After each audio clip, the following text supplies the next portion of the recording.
It's Tuesday on Your View. Welcome to the show. I am Murayo Afolabi Brown. As always, I have the ladies with me. Hello, Tokwe Marco Digge. I'm counting down to Christmas. Yay. Yes, it's 30-something days to Christmas. Officially in the season, and the year just went like, pew. It literally feels like, pew, the year is gone, and a whole lot has happened this year. So it's been a bit, I've been in that retrospective space because I put myself under a lot of, you have to do. So I'm now reminding myself, you have done. Yes. You have done. Yes. Calm down. I'll be grateful. You should be proud of the work you've done so far.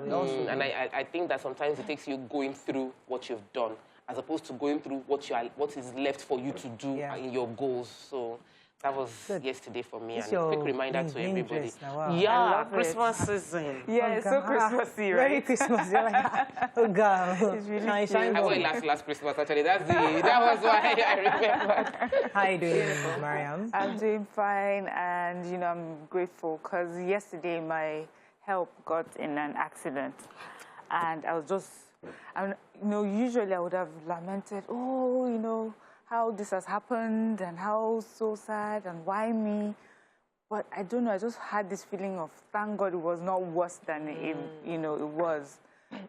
She is bruised and in a lot of pain, but, we're taking care of her and everything. But I'm just grateful that it was not worse. And especially around this time, we need to talk about traffic movements, the way people drive and everything. I know Nigeria, we like to believe in the ember spirit. I don't believe in it, but I feel that during that season, a lot of people are just trying to, put things together. So they are rushing to do things. They're in a hurry. They're not paying attention. So we need to pay attention. Drive safely. When you are walking, look, left and right. Just be careful on the roads. Did you intentionally wear a piece of the pair or? Just chose, okay, let me just want to style. You see, I used to do this style. Normal me, I'll carry different earrings, I'll wear different pairs of shoes. Now they made it for you. Now, designers are making it and charging millions of naira, and people are buying it. Are you serious? This came like a pair? Yeah, it's a pair. Interesting. Thank you. How you doing, Jare, auntie? That's very different. I'm doing great. I went for a little food shopping yesterday because I needed to get some things. How are prices out there? My sister, don't ask me that question, please. I don't want to start on it. Things had doubled already, and I'm just worried that a lot of people may not be able to enjoy Christmas. Things have really doubled. The woman was like, "You're back again, madam. I've told you to buy plenty. If you come back next week, I don't know how much this is going to be." But I met a wonderful woman. She used to be a retired commissioner. I didn't ask her which state of police. She's elderly, like in her 70s. She saw me and recognized me. You! I like you. You're a tough iron lady like me. Oh, we parleyed. She says that she'll greet all of you. Lovely. She watches the show every day. She doesn't, so I decided to mention her. This Yabo Ojo had a party over the weekend. Shutdown. The whole internet was shut down. But what was most interesting for me was that Toyin Abraham gave Tatashe and Pepe as a souvenir. People need it. And I thought, you know what? That was so smart. Because that's value to any person. Because Tatashe and Rodo, Tatashe and Rodo, put in bags. And that's what they give us. And I thought that was a fantastic idea. But next party I do, I'm definitely copying that. But it's only you people in Lagos, ridiculous things. Not saying you cannot. Anything. Semo, gift is gift. Soap, everything. You just buy normal gifts. I come here and I see, one day they bring cow, share it in bit and give us something. There was one I saw, they shared bread, branded bread. Wow. They free bread. Every one of the vendors has... It's not party like the Lagos party, really. How is it that you find that in your kitchen, even not for souvenirs, you may I'm telling you, my kitchen has got everything, the mugs. All the mugs are... All the plastics, kettles, plastics, everything. Calendars. Just even put spaces on your kitchen. Okay, it's Tuesday. Let's go on a quick break. When we come back, we go through the front pages of the paper. Stay with us. We'll be right back.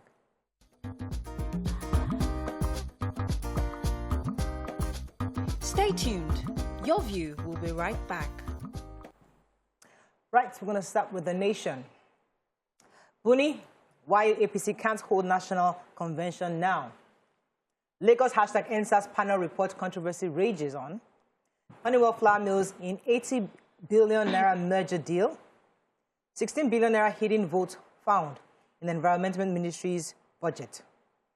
WAEC jacks up exam fees to 18,000 Naira. Wike, top military, police officers, others involved in oil theft. Panel in the Ikoyi building collapsed 6 memoranda. Okay, and Nollywood veteran actor Babaswe dies at 63. Okay, which story are we starting with? Major headline. Let's just get the politics out of the way. The APC was supposed to have like their convention they do every year. This year, there's a caretaker committee, Buni-led committee in charge.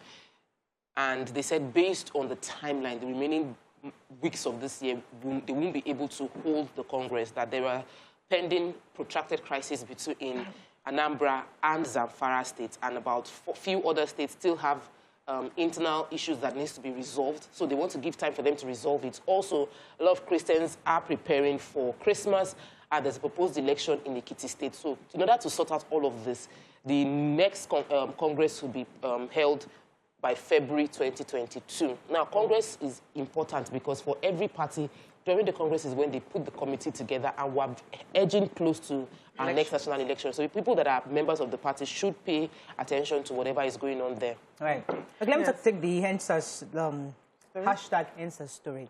So a young lady who was one of the key witnesses of the panel, her name is Kamsi Chukwu Ibe. She was attacked by young men who seemed to be agents anti-hashtag protesters.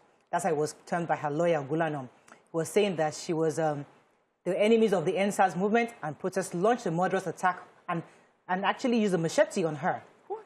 And they told her while cutting her, they said that we know you since your hashtag NSAS people we've warned you to stop. You didn't. When you die, go and continue in heaven. So she was attacked and almost left for dead. Actually left for dead. But the police had confirmed the situation, and she's recovering in an undisclosed hospital. But on the same vein, the government is yet to respond about it because they're alleging that they might be agents, according to the papers, according to them, said agents of anti-HENSAGS people or agent of the government. Now, government, on the other hand, I think it was Femi Adesina was speaking yesterday also in a related story concerning the NSAGS report. He was saying that they have no right or jurisdiction to do anything on the report if Lagos State hasn't given us the white paper. So they can only act based on Lagos State's recommendations. So they're also waiting for the white paper before they can begin to take the next steps. But right now, because Lagos State instituted the panel, they are the ones to tell us what they're going to do concerning the report. Okay. Yeah, so the West African Examinations Council have increased their registration fee for the examination. That's the WASC for both schools-based examinations for May and June, and it will be taking effect in 2022. So the price has risen from 13,950 Naira to 18,000 Naira, and they are blaming this on the huge costs they incurred due to the COVID-19 pandemic and also the rate of inflation in the country. They also released the examination results, and 81.7% of candidates passed very well with the in the 5 mandatory subjects, including English and maths. And it's been a long time they had this sort of result with a lot of people passing. However, 10.9% of the results have not been released because there's this suspicion that they carried out examinations malpractice. Investigations are going to be on when they ascertain that there was no malpractice or not. They will know whether to release the results. Okay. They also gave concession to students in the Southeast who were not able to write the exams due to the sit at home. They are going to be retaking the examinations without paying any amount of money. Yes. I have a story? Yes, I do. So Osun State Governor Adegboyega Oyetola has released 708 million Naira to pay pensions of retirees. I don't know if you remember, we are taking a story where retirees were asking for their pensions, and the governor was saying that they were working on it. So he also gave a breakdown of how this fund that has been released would be, shared. He said 508 million was approved to pay pensions of retired civil servants. That's under the old pension. Then 150 million to pay selected retirees, and that's on the contributory pension. But just a selected number of them will be, will be catered for with this amount, and their names will be written down on the board, and they have asked everyone to go and check on their names on, on the board. I like that, we have responsive governments and governors all around. It's important, especially when it comes to pensions. But also, I just wanted to mention that they're talking about people to go and check their names on boards, just as a small advice. The world is changing. We don't have to ask people to be traveling from one place to another. Come and take their name on a board. We can find a way to send it to them electronically so they are aware. And then all they need to do, if it needs to come and do some paperwork instead of going back and forth. Everybody gets text messages these days. Just send a text message. That way. Moving on to the punch. Kind of hot in here. February 2022, APC convention dates shaky. Crisis persists in 12 states. Women better to drive peace process, says Buhari. Married man abandons girlfriend in a hotel room and rapes receptionist. Adedoyin's son supervised evacuation, burial of OAU students and flees, says CP. Saraki's cousin, Kwara ex-commissioner, rearranged for contract scam. Veteran comic actor Babasue dies at 63. Wajabia Mila mourns. 11,200 Nigerian children raped in 2020, says United Nations. Naira loses steam, sliced to 555 Naira to the dollar in parallel market. And the APC governors clashed over direct primaries. Bello Sule exchanged words. Okay, let me start with the human interest story. Okay. So this guy called Fuad, I think it was on Ibutimeta Street, no, Abeokuta Street in Ibutimeta, went to a hotel, paid about 5,000 Naira and checked into the hotel. Left his wife or girlfriend in the hotel, went to the receptionist saying that he needed an extra towel. So she was sleeping around 12, between 12 a.m. and 1 a.m. asked for extra towel. She woke up, left him at the reception, went to the back to get him an extra towel. Tried to then stop by the bathroom to ease herself. As she did that, he cornered her in the bathroom and raped her. Whoa. And then immediately, of course, she reported to her boss. He called the police. The police went straight into this room, arrested him, and took him to the police station. She was taken to the Lagos State Teaching Hospital to get examined, but it was quite sad that he... Wait, he had the audacity to do it and go back to his room. Yeah. So maybe the girl in his room denied him or something. I don't know what happened. No. I'm not saying that. You're just justifying. I'm saying for you from 12 a.m. You now left your room. Yeah. That had a girl in there, and I went to receptionist and rapped her. He's a sick person. So we know the story that we've been reading about the young man that was sadly killed in the hotel called, sorry, I'm trying to get the name of this hotel right now. The Hilton Hotels and Resorts, Ile-Ife. Okay, so that young man, there's, police investigation has been going on, and one of the suspects is called Rohim Adedoyin, who is the son of the owner of the place, and they say he's on the run. It was gathered from investigation. Staff said that he, with other staff members, were the ones that evacuated the body of that young man from the hotel and buried it in the bush. They've taken that body and autopsy was done, and all the representatives of, the family and, police were there to watch that. But they say he's on the run. There's also an allegation that the father may be involved, and the family of the deceased is saying that police may be giving him preferential treatment, and police are saying, there's nothing like that, and that everything concerning this investigation will be let known to us. Transparent, yes. Yeah. Let's go on a quick break. When we come back, continue with the review. Stay with us. We'll be right back.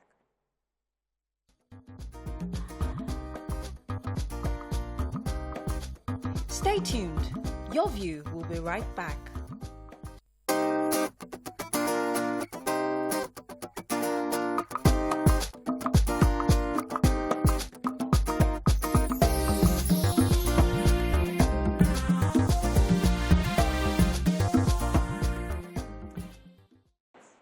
Thanks for staying with us. So we're still on Punch. Yes, let me quickly take the story of the dollars. So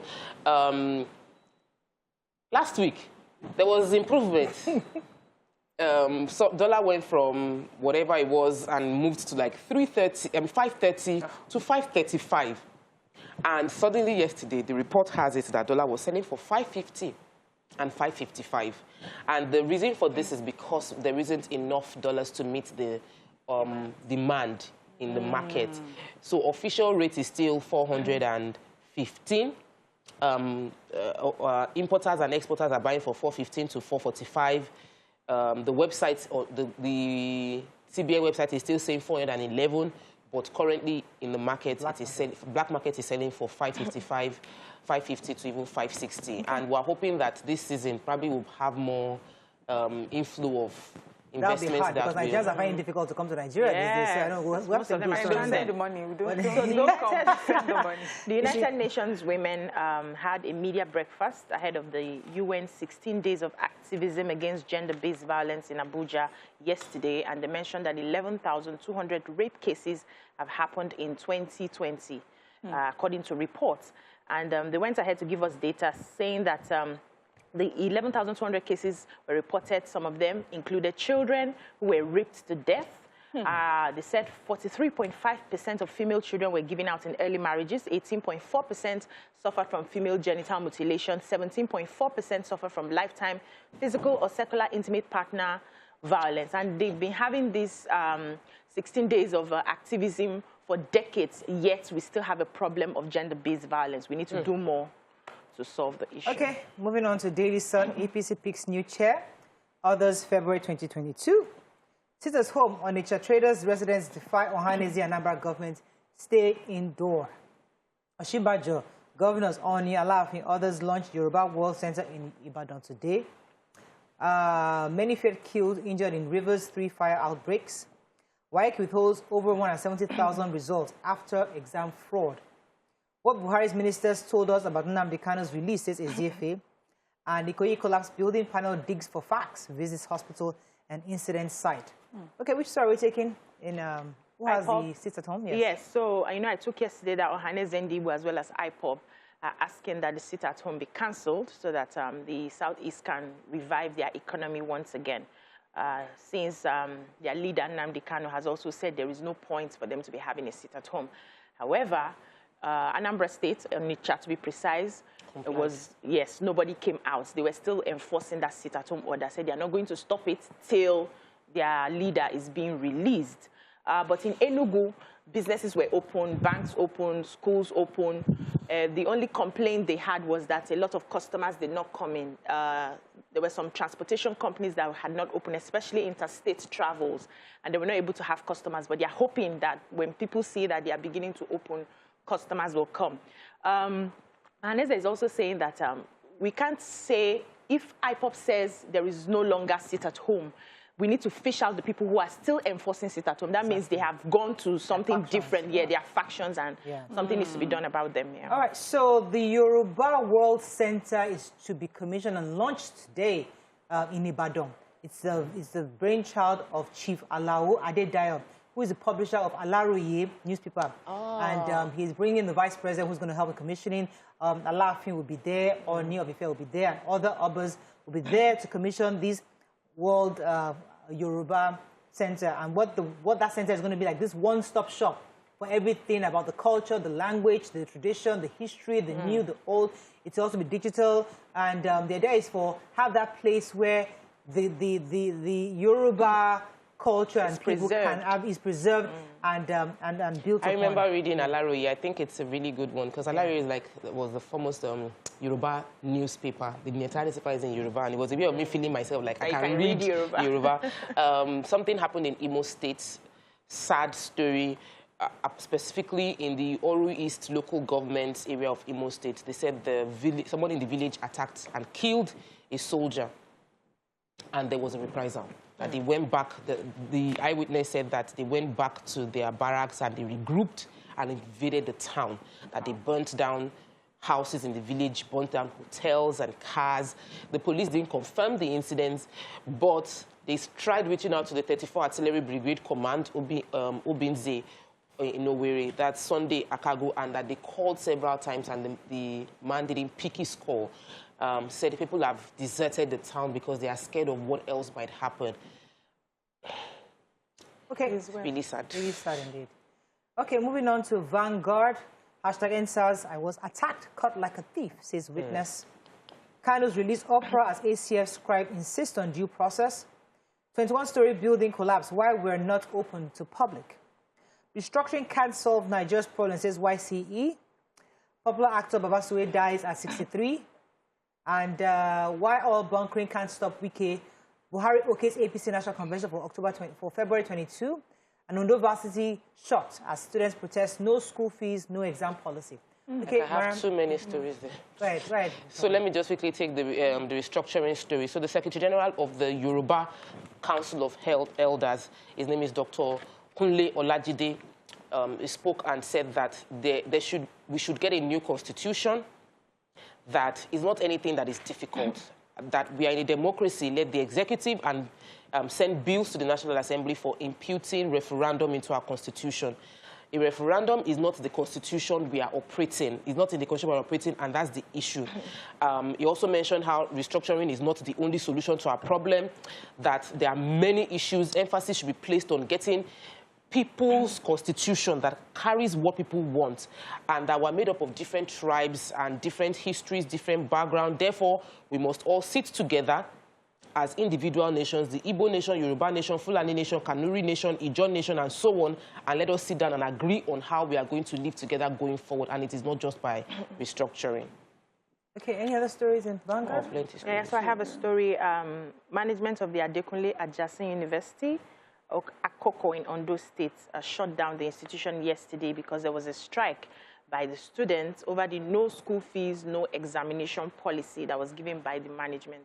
The students were supposed to start their semester exams yesterday, but then the school had said, if you don't pay your fees, you're not allowed into the hall to write examinations. So they went out on the streets, the expressway, blocked everywhere, protesting, grounded economic activities, and the school is saying, everybody pack your things and go home. We're going to close down the school indefinitely.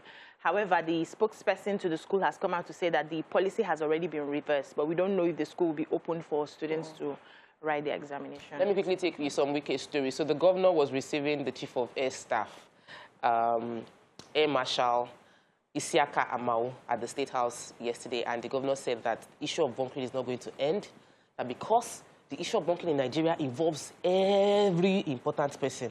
Everybody is involved. He alleged that the police is involved, the Nigerian civil defense is involved, the military is involved, and because of the involvement of these people, the bunkering cannot stop. He now mentioned that we need to take oil bunkering more seriously, and that we should assign the same offense as treason, that if you go around and see what happens to our environment, you would only pity us. And I think he has a right to speak, because one of the results of oil bunkering is that there's spillage, and it happens in several areas within that area, within his community. So the governor is asking that the members, and he's stealing, members of the military task force deployed to arrest oil bunkers to find better and more environmental ways to destroy oil bunkers. So we took the story a few weeks back that they found some illegal mining and then refining places, and then they discovered oil bunkering places as well, and they destroyed it. But in destroying these things, they are polluting the environment more, because they just simply break down the material and everything spills everywhere. That if you find them, find a way to move it out of the place, because polluting the environment worsens the situation of the people that are already suffering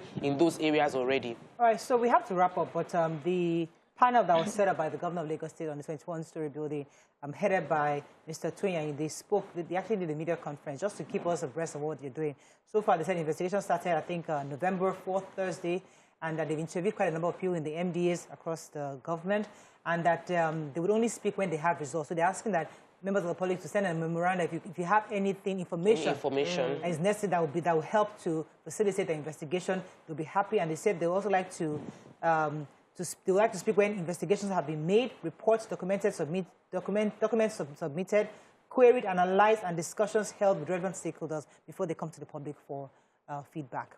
Okay, we have to wrap up. Let me see how much time we have. We've run out of time. That's all we can take. Is there any key story you wanted to take? In Tribune. So the Senate Committee on Environment said that they had noticed a 16 billion naira that has been included in the budget for the Ministry of Environment, which is supposed to be for the payment of loans, and that these loans were actually taken by the state government, not the federal government.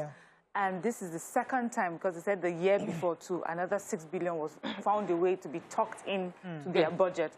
So they're asking that the Committee on Appropriation should write to the Ministry of Finance, find out how to retrieve that 16 billion, because that money was collected by state government, and they have a moratorium that is until after 10 years before payments can be made. So that money should not be there. Okay, that's all we can take on Front Page Review. When we come back, we'll talk about the hot topic of the day. Stay with us, we'll be right back.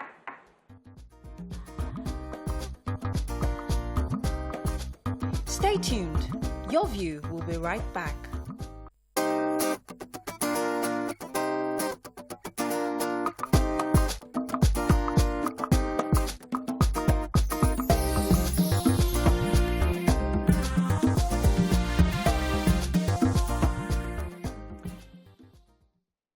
Thanks for staying with us. So, on this segment, joining us is a paid segment. We have Sandra Chukwudozie, founder, CEO, Salfa Energy, to discuss the signing of $1 million investment deal by the Organization for Solar Panel in the urban areas across Nigeria, including the Niger Delta, or especially the Niger Delta, I'm told. You can call us on 08127053687, 09139076980. You can also send us messages on YouTube, and Facebook will be happy to read your messages. So, good to have you on the show. Thank you very much. So we know about this solar system that your company offers, and we heard about this great $1 million deal you struck with in this community. Tell us about it. Tell us about the product and how you came about this deal with the government. Okay, so first of all, solar, everybody needs energy because Nigeria is a very energy-poor country. And so as a company, we came up with solar solutions for rural communities and urban communities as well, because Nigeria's energy market is very bottom-heavy, and we want to bring in those people into the energy market. And so we started with an entry-level system that you can see here. This system is to give lighting, phone charging, and entertainment, music, and all that, just because these people, that's the first complaint when it comes to energy access. Do I have lights to charge my phone, to read, to open my shop till 12 p.m.? So we provided these solutions to help them bridge that gap. And then afterwards, we made more larger appliances that can bring, for example, all your home, your business under solar. You could power your fan, your TV, your laptop, fridges and freezers as well. And so that's how we've scaled up our solutions. Yes. Yeah, so I know that you've distributed to over 350 individuals nationwide, including traders. What would you say is the awareness on solar energy? Okay, actually, we have 350 distributors across Nigeria. We've distributed over 26,000 systems. Oh, wow. So the awareness on solar, I mean, it's nascent. When I started this business about 5 years ago, you would go into an Idumota Alaba and you bring in this solution. You're saying, this is solar. They say, no, madam, forget this thing. They work. So we did a lot of awareness campaigns showing that it actually works, distributor, campaigns. And even aside that, we've taken it to social media. We've done a lot of shows that, show the impact of clean energy, because it's not just about solar or Nigeria, it's climate change. The world is changing, and we need to move to stop temperature degrees rising. So the awareness is there. Yeah, so I don't know if I missed it, because Maria asked you about the $1 million investment deal for distribution and how that has helped, where and how widespread has it become because of this investment deal? Okay, so we just signed this investment deal, and before now, the issue that we had as a company was getting these products to our end users. We got these products, we got a lot of traction, and they sold out very quickly. So what we would have is that you have distributors who already have this product, but they cannot order more from us because there's no inventory. And so you can't spread across Nigeria. You can't even find new distributors. You can't even go deeper with your current distributors. Sometimes the naughty distributors will go and buy in bulk, and then everybody else is left stranded. And so with this funding that is coming in, it's going to serve that pent-up demand and really push, what we have to offer.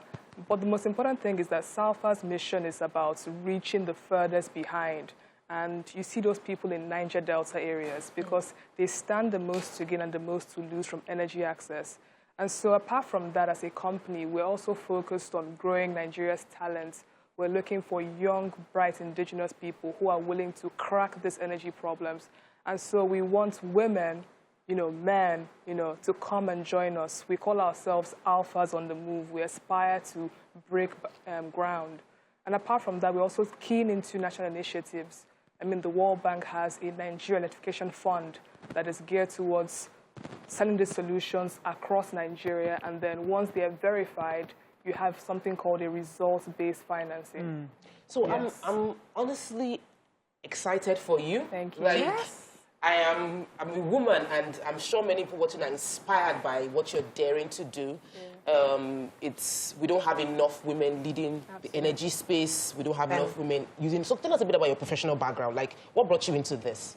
Okay, so it's quite interesting because before founding Salfa, I started my career at the United Nations in New York, and before then, all I knew was oil and gas. In fact, my master's was in oil and gas management. So starting my career there, 2015, I had a front row seat to seeing the future of energy evolve. The UN SDG goals were being launched, and Goal 7 was a big goal, which spoke about access to clean and affordable modern energy.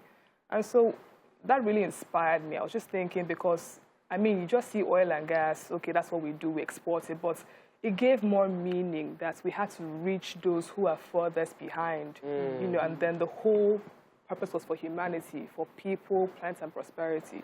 Yeah. I got mentored by lots of female leaders there. For example, Amina J. Mohammed, who is now the, you know... I think the Parental, or she's now in the... Yes, in the UN, Deputy Secretary General, yeah. Okay, let's talk about the affordability of the solar system. Yeah. Because I remember the first time I heard about it, prices that were being called was just so discouraging. You just settle down with either your NEPA or your generator peacefully if you can. So how affordable is it? So the beauty about the industry is that we've evolved, and now we offer services that enable you have a lower upfront cost. So for example, there are two models. One is pay as you go.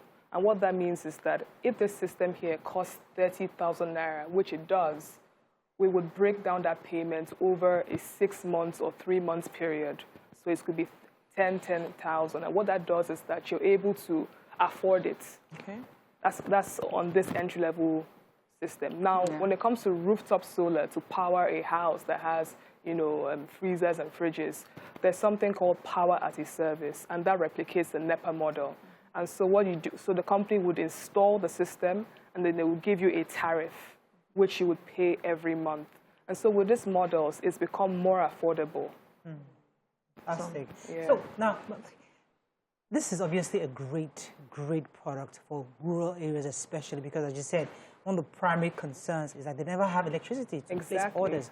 But what do you seek to get from government? How much of government support do you need or require going forward to reach more people? Because when young people like you start stuff, they get stuck halfway, saying they're not getting enough support from government. So you're using this platform today. We'd like you to just, what areas can government come in to support you further? Thank you very, very much. I want to say that CBN on its own has brought this initiative called Solar Power Nigeria. And what it means is that you can get a loan from the CBN and work with state governments to deploy these solutions. Now, for us as a company, we've really been excited about that prospect because it allows us to really raise capital and push forward. And apart from that, a very important area is regarding, you know, customs, bringing these goods into the country, because sometimes apart from that long protracted cycle, you also have duties on these products that make them really expensive. And so we are pleading and begging that we look into these policies. Already there's so many policies that are, you know, here for solar, but it's about sharpening those policies and making sure that they are actually implemented. So duties. Yeah. So there are also duties again. We had about duties with the power, we had it with gas, we had it with, so these duties keep coming up. Yeah. So, but, I know that every time projects like this happen, we need to consider the impact on the society. Absolutely. So in terms of job creation, in terms of how many people are distributing this, what would you say? Tell us your reach. Okay. Yes, and the strength of the people that have gotten employed. What's the numbers in terms of empowerment? So in terms of employment, our team, we have 15 core staff members. We have over 30 sales agents, and we have 350 distributors across Nigeria. And we have different partnership models, so distributors, franchises, and we also have kiosks, with like the MTN ones that you see. We put that in rural areas, and we We employ installers, people who collect payments, and we've really grown out that business. And we're really focused on making sure that women have a front row seat to what we do. Well, well done. Well done. We're proud of you. Yeah, we are. You've done a good job. And we're here to support you in any way you want. I mean, so glad that this is a male-dominated sector. There aren't a lot of women in this sector. And it's good to see a young woman who is really passionate about there's a way a female's voice sounds when she's explaining. We understand. Thank you. Thank you. Thank you. We wish you the best. And Thank you that you so get more much. support. Right? Absolutely. That's all we can take on this segment. When we come back, we move on to our hot topic. Stay with us. We'll be right back.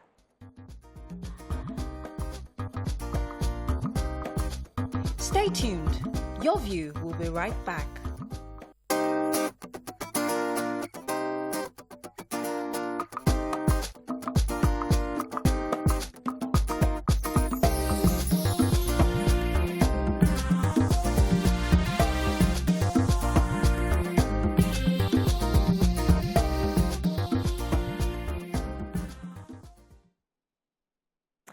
Thanks for staying with us. So moving on to our hot topic of the day.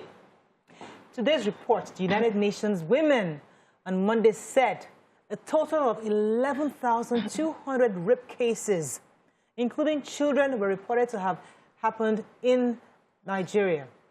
This report saddened quite a number of us, and we would like to hear your thoughts on this. You can call us on 08127053687, 09139076948. You can also send us messages on YouTube and Facebook. We'll be happy to read your tweets. And the reason why this caught our attention is because we also took a story earlier today where a man raped a receptionist at a hotel, and he had the audacity to go right back into the room because, hey, it's Nigeria, that's going to happen, you know, I'm okay. But thankfully, the police caught up with him, arrested him, and right now he's in prison. But 11,200 cases is no small figure. And for these cases that have been reported, we can also suspect that others that weren't reported, that were kept under the wraps. What can we continue to do concerning this issue, this increased number of rape victims in our country? What do we do to change the mindset of our people to respect each other and choose not to rape or hurt another person? So when I saw the details in the paper, the two things came to my mind. One, we have a culture of silence, and the two, we have a system that protracts justice, that prevents justice. And as long as we don't have speedy judgments and punishment of wrong actions like this, people will feel like they can get away with it. And if people get away with it, it will continue.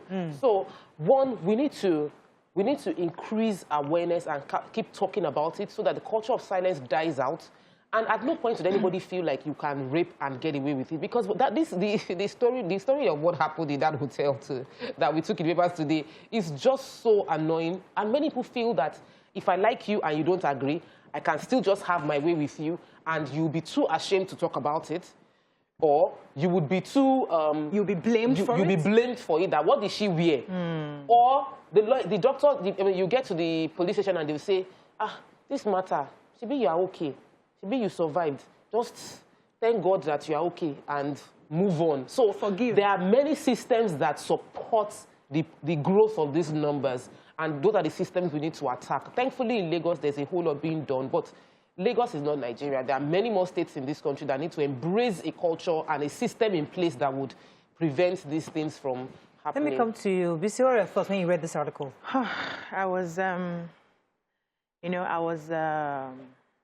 I couldn't even explain how I felt, but I just felt that we're not doing enough to end this. And it's not just in our country. It happens all over the world. And what other people who have been able to come out of it is to ensure that there are policies, there are laws in place that, punish people who are seen to, conduct such acts like raping people, molesting people. Right now, if somebody just says, you stayed close to me, you touched me anyhow, and you're already in trouble. So I think what we need to do is to create more awareness, which is one of the things that the United Nations Women is doing. But it has to be not just that body, but every woman should create an awareness of my body is my body, consent is consent. When I say no, I mean no. When I say yes, I mean yes. And also, especially for those people who go after little children and babies, we should take more steps to ensure that they are put in the right place. Because what I see is they are arrested for those who finally report to the police. They are taken to the prisons. They are released after a while and they are back. We haven't sorted the problem that made them do that in the first place. Because anybody who sees a child in diaper and is turned on has a mental problem. Right. So we need to do more in terms of getting professionals in that field to give the sort of help that is needed. They will still be punished for that crime, but if we have to ever release them to the society, we need to give them that help that is needed. We also need to name and shame them. So you have outside the country, you have people who conduct or commit these such acts. Their names are published anywhere you see Mr. Okoroafo and Mr. Okeke together, you know that this person is a child molester or this person is a rapist. The society knows. So people around know how to handle that. Also, women have been known to, I don't know, they've been known to just look away when things happen to people around them because they want to preserve their marriage. They want to preserve the husband. So you know your husband is sleeping with your daughter. Your husband is more important to you than your daughter. You stay in that marriage, allow that girl be raped, allow that girl get pregnant for your husband, and in the name of love, or what will I do? I will not have a husband and all of that. We need to, as women, put our foot down and say, this has got to stop, and we are the ones that will enforce it, not just the men. Right, so Mary, let me come to you concerning this data. I mean, this data was for 2020. I mean, and it's quite saddening because some were even ripped to death. Yeah. What are your thoughts on this? Okay, so to add to the numbers, it shows that the survey that was conducted, that 43.5% of female children were given out in early marriages, 18.4% of them suffered female genital mutilation, and 17.4% suffered, physical assault, from an intimate partner. And, we've talked about the rape where you go out and just violate another human being. You have both, spoken about that. But also we need to talk about the culture that looks at child abuse, some form of child abuse, like early marriage, as normal. It's our culture. That's how we've always done it. It may have been our culture. It may be our culture, but it's time to look at this culture critically and, improve and evolve. Look at the times. We have seen over many years how this affects a child, how it affects a girl child, how when a child is given into marriage early, psychologically, physically, she's not ready. Her body is made to carry a child. We understand that scourge of VVF, that really affected a whole region of Nigeria. Young girls who were not ready to carry children, being made to carry children because, first of all, we were given out in marriage. In giving out a child in marriage, you deny her education, any way that she can become empowered to develop herself and hold herself, take care of herself and take care of her children. So that's another part of violence that violence against children we need to look at. I know rape, we can say, oh, this person is sick, but the person who also wants to give his child out in marriage and the person who wants to marry a child too has a problem. Yeah. But I have to go on a break because at the root cause of all these issues, genital mutilation, early child marriage, and even rape and other violence, is lack of respect for the girl child. If we look at the end of the day, is that total, complete, the way you perceive a girl child as a property, as something that you can overpower, that you have some kind of control over. So that's and how we fix that problem is what we're going to discuss when we come back. Stay with us. We'll be right back.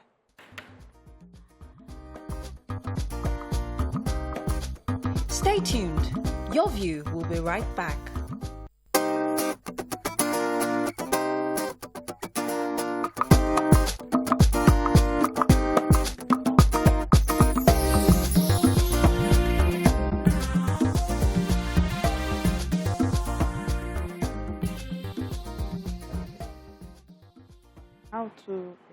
The reason.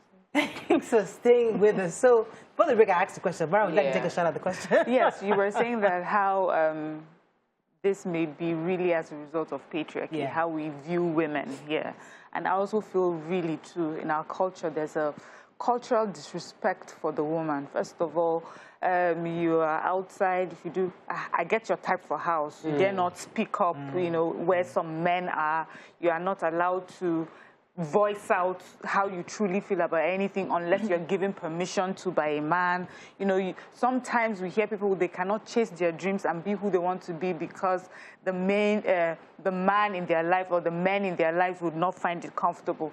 So that also brings a, you know, or you find someone in public, the man does not know you, but the fact that you're a woman, he expects that there's a way that you should behave towards him or relate to him, because, and that shows respect for him, however he is, however he speaks to you. Why are you speaking to a man like that? The way you are speaking to this man, the way you are speaking, that's how you must be speaking to your husband at home. Do you have a husband? Good. So already that puts women in an uncomfortable position where they're afraid to even speak up when something is done against them. So but I feel that in Nigeria, we're talking a lot about it. There's an awareness now. We're bringing up our children to be different. Our boys are realizing that their sisters, you know, and their female friends have, as you know, the same rights as they do. And so these conversations that we have, and that's a new culture. We're creating a new culture where there's respect across board. But BC, where do we draw the line between a mental disorder and patriarchy? So a man is doing something because this Fuad we talked about earlier saw a receptionist, 12 a.m., 1 a.m., raped her. Now, would you say he's affecting the power of patriarchy, or he's just totally mentally deranged? Okay, so the difference is in the type of person they decide to go after. So not all cases of rape is a mental issue. For some, it's about power. It's about you're a woman, I am a man, I am more superior, I am stronger, I can get what I want from you however I want it, whenever I want it, and nothing would happen. You are a woman after all. When you go and complain, they will blame you. They will ask you, what did you wear? Why are you working as a receptionist? Why are you sleeping on duty, you know? The blame will be on you. So there's that part of trying to show superiority, and that comes from a place of patriarchy and the fact that there's gender inequality. Once you're a woman, you're seen or perceived to be less than a man, which is what some of these conversations we're having is trying to solve.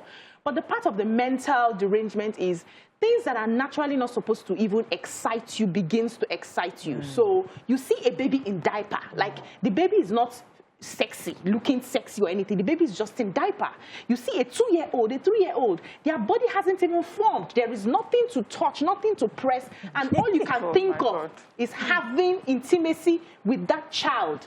That is, you are abnormal. You are not the normal person. So that's where you can actually draw the line. And I think the punishments should be different. To me, I've always said that when it comes to cases like this, there's a way you just punish so that another person who wants to be mad, see, every mad person has small sense when they see cane. Have you seen a madman on the street with cane? You bring cane to flog the madman, they run. So you think they are mad, but when it comes to punishment, they know to remove themselves. So when you are feeling excited about a child because you're sick, and you remember that if I do this, I will either be killed immediately or castrated physically, then you will hold yourself. So it brings us back to this issue of when a democracy, we have to follow due process. Because I've always said that, I've always made the point that maybe we're not yet ripe for democracy, because we have a lot of people who need whipping. They don't need a court procedure. They don't need 3 months of going back and forth to the court. They need to be whooped, castrated or killed immediately. But are we there? I mean, if we do that, we're going years back. I don't think that democracy is a problem. I think that it is, like when I started, I said with cultural science and the fact that there's no justice. So it's about a system saying that in this country, we will not reward these kind of behaviors. So even within, democracy is the government of the people by the people. And in democracy, there's no set rule for democracy. Is that if all of us have said that we, the people of Nigeria, have said that this is what we're doing. America is a country of democracy. They allow guns. People go crazy. They shoot. They still allow guns. Another democracy in this world have said that we will not allow people to go crazy. We will not give them guns. So if you go crazy, you have only knife. Your damage is little. So you can, as a people in this country, knowing this is the crisis that we have over 11, just this is the documented cases, that no, we don't want these things to happen again. So we're going to create a law in our democracy that allows us to mete out justice in a shorter time to serve as a stronger deterrent for people committing this kind of crime in our society. Full stop. In democracy, you've got to be done. State had tried to, he does the name and shame, I think, the law. I'm not sure what the or what the sanction is for somebody who actually commits a crime. But I know that they have the name and shame where you put your names out there and you can't get the job anymore. Also, special courts that will allow faster procedures. Just wanted to add, to agree with you that democracy is not the problem. It's the abuse of the process that is the problem. So we have courts. We have lawyers. We have a process where you would go through. You'll be arrested by the police. You go through that process and then prosecuted. You go to jail. But what has happened is that there's abuse of that. You are paying or begging people to let you go free. People of influence are standing in for you and allowing you go free. So that is not democracy. Democracy would see to it that you get punished for your bad behavior. But when people get in and circumvent, that process, that is the problem. So the problem now is on us. And the reason why we always come out to beg and ask for someone to be forgiven or turn a blind eye towards someone's misbehavior is because we feel culturally some things, it's a family issue, we should not talk about it. Outside. He's a man, how would you want to treat that man like that? He's part of our group, we are an association of this person, and you have called out, how dare you call out one of our own in order to punish you for daring to call out someone for their bad behavior, we'll make sure you never get a job again in this industry or something like that. So those are the ways culturally and as a people with our mindset where encouraging this sort of behavior. But let me take Dr. Imoya from Oyo. Good morning, are you there? Yeah, good morning. Good morning, you're live. Go ahead, please. Yes, you see, one of the reasons why sexual violence has increased lately, it has always been there, but one of the reasons it has escalated is because we have a culture of impunity. If I know that I will get away with a crime, I will do it. That's what people have been doing. They'll say, hey, Then number two, family. Family is very important, but we really downplay the value of families. When a child goes to the mother to complain that somebody raped her, the mother will say, just keep quiet, just keep quiet. If you make noise about it, if you go and report to the police, they'll say, oh, you've been raped. Don't you want to get married? And there is this stigmatization. They'll say, okay, she has been raped, man of fail, maybe she has HIV.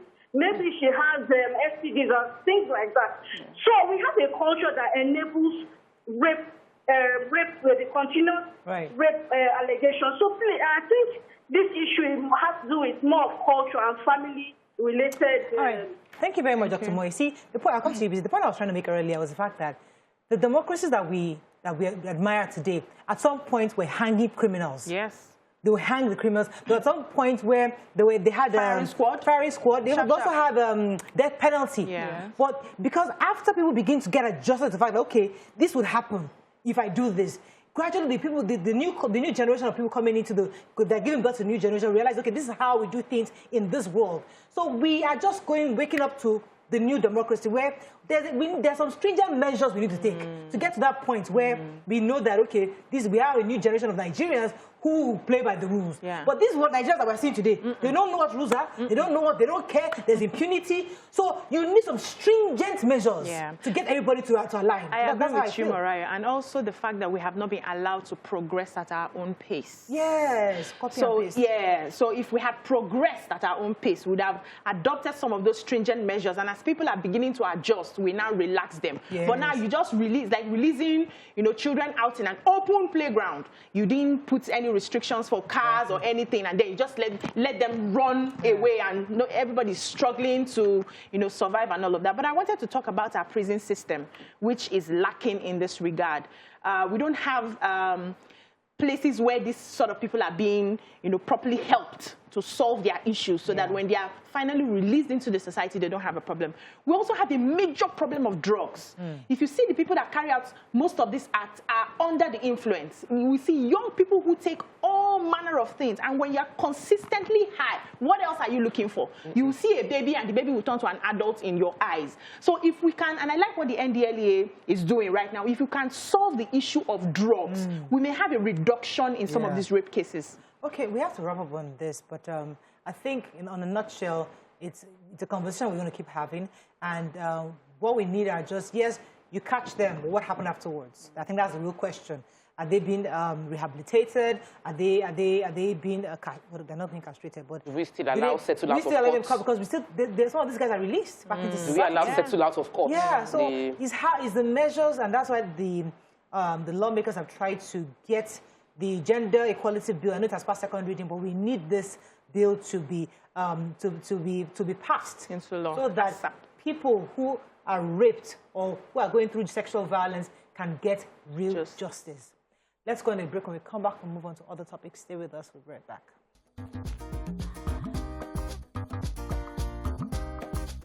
Stay tuned. Your View will be right back.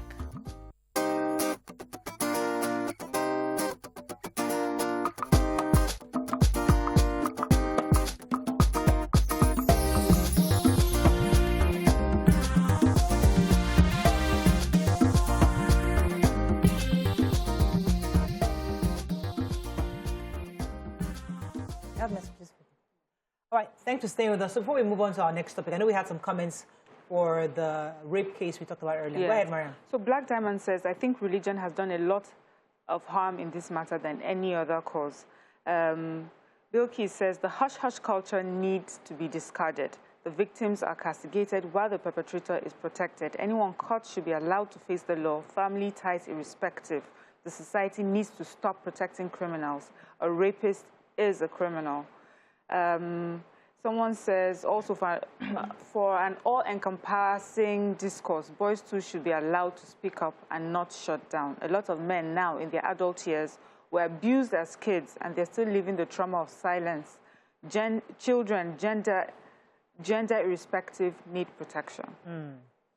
That's an important point. When we talk about rape, we always forget the boy child who gets raped. So a lot of them, and it affects them, their adult life, and it's a really, really the more vicious part is that they get into that loop if they don't get mental treatment, and that's something we don't emphasize on a lot.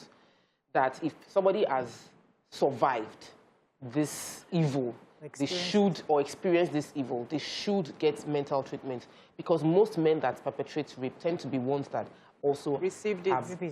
So the loop continues unless we find a way to disrupt it. I was listening to someone's account of him crossing the road in Dubai, and he was asked to go for mental evaluation. Like, it wasn't just about the being fined for you trying to cross an expressway, but it's the fact that there must be something wrong for you to, when you try to commit suicide.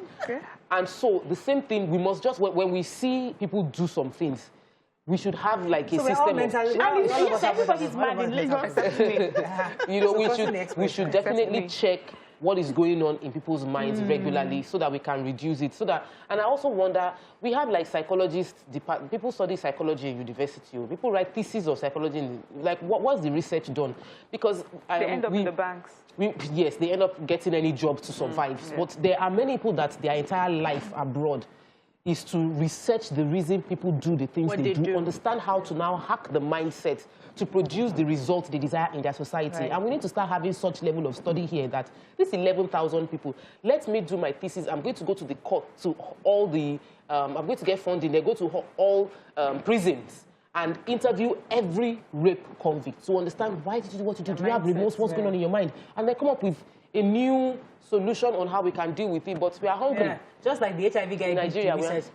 So there was a solution for HIV and nobody answered him. Now, so the team Are we moving on? We're still on this. Let's move on. So there's another topic that caught our attention. The West African Examinations Council, WAEC, increased its examination fee per candidate from 13,950 to 18,000 Naira for this 2022 coming up. Many have, according to them, the increase became necessary because of the rising cost of examination, the examination body is incurring in conducting its examinations. Now, what are your thoughts on this? Of course, many people have criticized this move and saying that it is totally wrong for them to increase it. I think it's about 25% increase, and it's wrong for them to increase it that much at this time. What are your thoughts on this?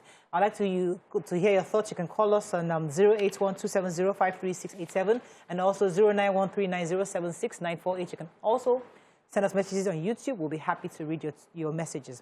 Okay, so they also said that those students that state governments sponsored for the examinations, that they won't have their results released because they have not paid for it.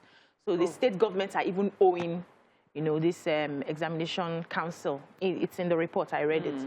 So for me, while I understand that they have incurred a lot of costs, especially with the COVID-19 pandemic and rising inflation that we have, I think we need to be sensitive to the plight of parents who have children who are taking these examinations. Everything is increasing right now. Everything practically, bread, yam, gari, rice, anything, everything, just name it, is increasing. We have tariff hanging, electricity tariff hanging over our heads. Likely fuel would likely increase very soon. And it's a lot of burden on the average worker, the average Nigerian who probably minimum wage is 30,000 Naira. I haven't heard anything about that since. So I don't know if some people are still collecting this salary. I think this is the time that individuals, this is an appeal to individuals that have their CSR in their corporations to, find a way to help cushion the effects for the normal people who are writing these exams. So do something for that body. Pay out some debt for that. We have people till now, with everything increasing, go to clubs and blow. I know it's their money, it's okay. Blow up champagne and everything, but we should work collectively because we understand that education is the future of our generation. Let's not just leave it for this body or leave it for the government. Let's do what we can in our own little way to support, because I wouldn't say do not increase this amount if you cannot fund the examinations. It would be unfair. I mean, we keep going through the cycle. It happens in power, it has in electricity. What are your thoughts on this? Do not increase it. That's what I have to say. Don't increase it. Go back to the 13. Even the 13 is high. I'll tell you, for me, as a young girl writing this exam, my mom, a nurse, barely able to make, and she did her best, but I also remember the people in my community, especially my grandma's area, some of the children who wanted to write exams. These were monies they would come and meet a family who would help put some money together. I get messages, I want to write my WAEC, please, I have 5,000. Can you, sometimes when you hear, you think it's such a big amount of money, but Nigerians, many Nigerians are suffering. I understand sometimes, the middle class, we don't get to see, but some people cannot. That money, if they were to remove it from their salary, that's it. For that form, many things will not be done for that, for that month or for 2 months. So the WAEC has to find another way with government to pay for that difference. I don't think the Nigerian child or the Nigerian parents can afford that right now. Especially, as you mentioned, with the increasing cost in everything, this should not be one of it. I mean, especially when we're talking about JAM. What is JAM doing that they're actually sending money back to the government? They're saving money. Let's look to JAM. What are they doing? A lot of this is 2 or 3 years in the making of returning money to government, to the point that we're reducing the cost of JAM forms. So let's look at that, please. Okay. We cannot constantly, especially when it comes to education, and then that subsidy that we keep struggling about and talking about. Can we deploy it? Stop the subsidy. Put it towards education. Nigerian children should not be paying so much money to buy forms to write exams. Right. Let me take this call from Dr. Joseph. Good morning. Are you there? Yeah, hello. I'm here. You're live. Go ahead, please. Good morning. Good morning. I'm calling from the UK, and I'm a third-time caller. Welcome to the show. Yeah. So, I want to thank you, ladies, for the beautiful job you're doing. Can you increase the volume a bit? I can't hear you. Can you hear me now? Sorry. Yes, I can. Go ahead. Somebody has increased the volume. Yes. Yeah, I just want to say, regarding this issue of a price hike in WAEC, I do not believe that this is the first time for WAEC to do that. I understand that they need the money to be able to fund the exams, but unfortunately, with COVID that has happened, the Nigerian masses are suffering. Increasing this at this point in time would rob a lot of students the privilege of writing exams. What they need to do is talk to the government. Government needs to step in. If we need an extra 5,000 per student, the government will step in and bear the brunt. Asking private people to step up and help should be making plan C. At this point in time, our politicians should be looking at how do we bear the brunt for our children. If it means people in the house taking a cut in their allowances, they should do that. Always passing the buck to the masses should not be plan A. Right. Okay. We should look. So just like Mariam has said, there are creative ways of doing this because the truth is that prices are increasing. Even the person printing out the papers with the examinations, prices are higher. So maybe a better way, I mean, I'll come to you, Tokwe, is because I know that Lagos State, for example, I think either they subsidize or pay for it or something. I'm not sure, but I know that Lagos State does pay for some of these forms for certain people who apply. So certain governments can actually have a situation whereby those who cannot afford it can therefore prove that they can afford it and apply and get a certain amount. But those middle class that can afford it should be able to pay this amount because we're saying that education anyway is expensive. Nigerians are consistently adverse to any form of increase. Yes, because we know that we don't have money. But whether you like it or not, something has to increase because the abroad that we all run to, education is not cheap there. Somebody will say, oh, well, they have a good standard of living. And I'll say it was based on the payment we would have made that increased their standard of living. So we have to give to take. But however, I understand that the indigents cannot afford this. Therefore, government should come in and step in to find a middle ground. What do you agree, Tokwe? So I'm of the opinion that the government has a priority the government's job is to manage the resources available. You know, resources being human being as well as the financial one. Capital. The capital. And your most important resource is the people that you have.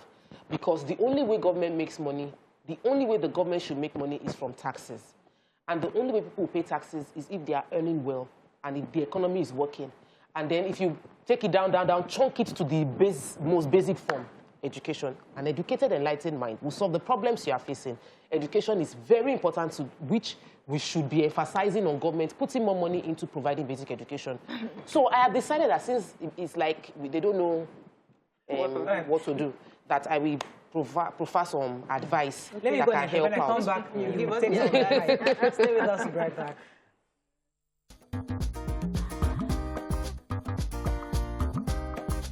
Stay tuned. Your View will be right back.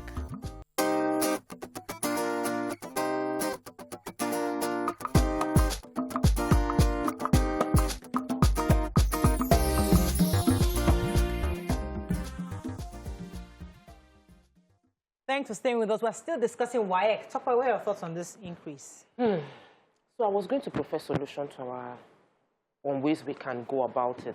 I strongly feel that the basic WAEC is like everybody, when you finish that WAEC, you're at least supposed to be able to profess solutions to the society, able to solve the problems within our society. And we know that we're still endemically poor.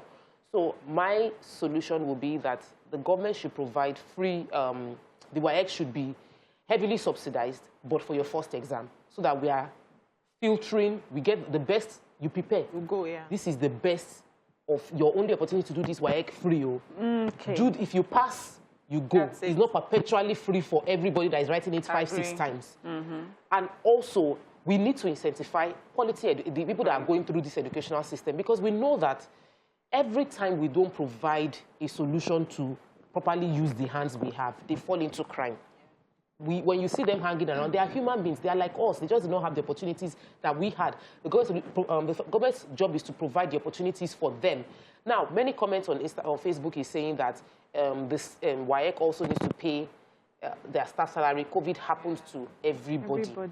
And the budget still gives millions of naira to food within the... But I thought WAEC is West African. It's not a Nigerian examination, right? No, it's not. So we don't determine. So it's not Nigeria that determines the prices. No, it's not. We're not talking about the price. So the price is 13 based on the exchange rate from whichever country there's governing. Logistics, inflation. So we're not the so we can't change the prices because they can say government increased.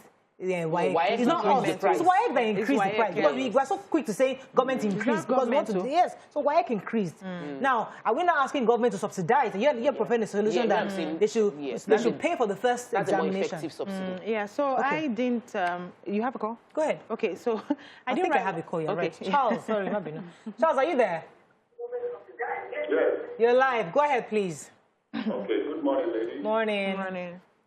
I want to align with Morale on this topic. Number one, it is West Africa, not Nigerian Examination Council. Okay. But the major problem is not 13,000 Naira 50 increased to 18,000. But the major problem is this. In Nigeria, we have an over-privatization and over-commercialization of education. My daughter wrote WAEC this 2021. She did not pay 13,000 Naira and 50. She paid 35,000 Naira. So that is actually the problem, not 13,000 Naira 50 increased to 18,000. Nigeria education has been over-privatized and over-commercialized. So you cannot have government come in to subsidize WAEC fees when even the private schools that have taken over the whole education, secondary education in Nigeria, they are charging for sitting in the seats you use. They charge for the hall, exam hall. Some schools even charge for settling invigilators and supervisors. Yeah. That is the major problem we have. Thank you. Thank you so much. That's another angle. So we, the people, have also affected this. So, because I don't even understand why you have to charge extra, because these are students. So external exams are different. You know, they have students that come from different places and they are sent to different schools to write. But when it comes to WAEC, they write school by school. These are children who have gone through your school. And to write their final exams, I do not understand why you have to increase payment because you want to pay for hall, invigilator, and all that. That should be a part of the school system. That's one problem that we have. I personally did not write WAEC because at the time the fee came out, my father was broke, he could not pay. So I missed out on WAEC. I just carried my bag and went home. I was collecting the name dropout till GCE came and I had to write GCE. Okay. And what I understood happened was, because it was time to write WAEC, there was not enough planning. You've been going to school, you've been paying school fees. I want to believe that WAEC is not the highest amount of money you have ever paid in school. But parents plan some of these things. You set money aside, even if it's 1,000 Naira every month, because you understand that this girl at some point will have to write these examinations. So you don't wait till it's time to write WAEC and everybody's running helter-skelter. While we understand that the government, even if we put it on the government, if they don't have money to pay because they are buying cars and doing other things and they refuse to pay, your children will lose out. So parents should do what they can do to start saving early enough. You can start saving 2 years. This girl is in SS1, SS2. You start saving 2 years. Just drop it in one colo till it's time. Because this is not government increasing it. If government cannot, cushion the effects for you by giving subsidy, we're shouting on one hand, remove subsidy from here. We're shouting on the other hand, put subsidy here. We need to sort out ourselves. Okay, so I understand that every individual needs to take steps to provide for their family and make sure you provide for, your children about to write exams. And I believe that many Nigerians are already doing that. But also one of the reasons that we push for government to do things like that and institutionalize it is so that, as a country, so we're not looking micro anymore. We're looking as a country, the benefit will come to us as a country and how it will help us generally and help the education generally as a country. Because individually, we all take those steps. Imagine, using your example, that this parent had put money aside and everything, and the parent dies just before the girl is to pay for WAEC, and somehow she cannot reach that money.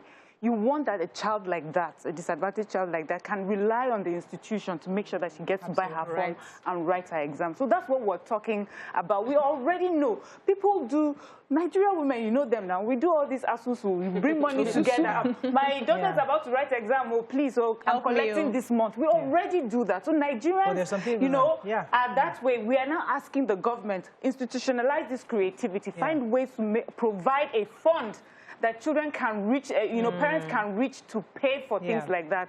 And I still don't understand WAEC, well, West Africa or no West Africa, this money, they said, is logistics. That logistic cost should not fall on the parents again. Yeah, so I think that's what with private schools. Because public schools would dare not go past go past what WAEC is offering. No, this is WAEC. I'm just saying that the 35,000 for the we're hearing is private school, and that's not we the people issue. Let me take this call from Olumide. Olumide, are you there?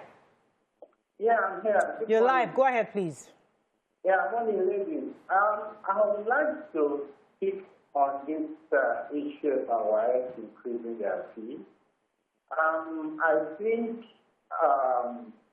we cannot crucify them for that, because looking at the cost of conducting these exams, not especially marking and other logistics, it's highly expensive. And we can also not compare them with JAM because JAM is objective, it's easy to mark, they can mark with computer, and WAEC cannot do that.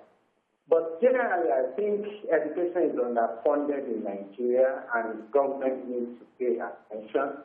I cannot now prescribe whether it's going to be by subsidizing WAEC or what have you, but we need to pay more attention on education because that's the future.